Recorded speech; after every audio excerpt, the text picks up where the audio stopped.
Zebra mussels are invading one of the busiest lakes in the state. I'm talking about Lewisville Lake, and it is a concern. You've heard of these zebra mussels before. They cause and can create havoc. We've all heard how destructive they can be to the water supply. Fox 4's Phil Alvarado is at Lake Lewisville tonight with more. Phil. Well, Steve, you know, this is one of the last big lakes in the state where they've been able to keep out the zebra mussels. Biologists say even though they've only found a small sampling, they're so invasive that they should be all over the lake by the end of next summer. Zebra mussels have been discovered in Lewisville Lake.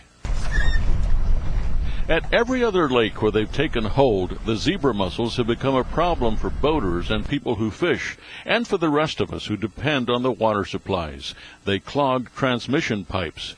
Large populations have established in Lake Texoma and Lake Ray Roberts, and there's no known way to get rid of them.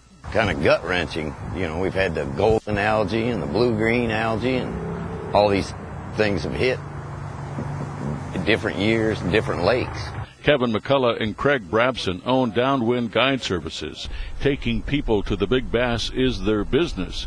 The zebra mussels can hurt how they make a living. Once the bait fish are gone, which eat the plankton, the same thing that the zebra mussels eat, they pretty much kill the big fish because there's nothing for them left to eat. The spread of the zebra mussels is because of people not cleaning their boats and their trailers when they pull it out from one lake to another. And hopefully they'll be a little more diligent and be able to control it that way. The Texas Parks and Wildlife Department says it's the law that boaters clean their boats after being at the lake. Every day we wash our boats thoroughly. We look over the sides of our boats.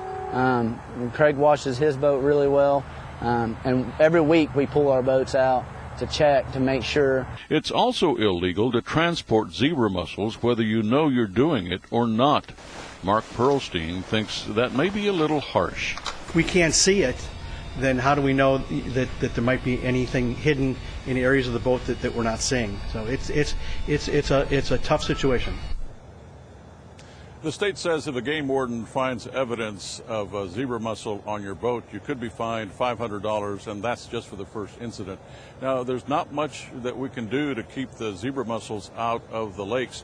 The biologists say that our climate helps some. They don't like the fluctuating lake levels or the heat, but it doesn't stop them very much. Steve? All right, Phil, we've heard about them. We'll see where this goes. Thank you very much, Phil Alvarado at Lake Lewisville.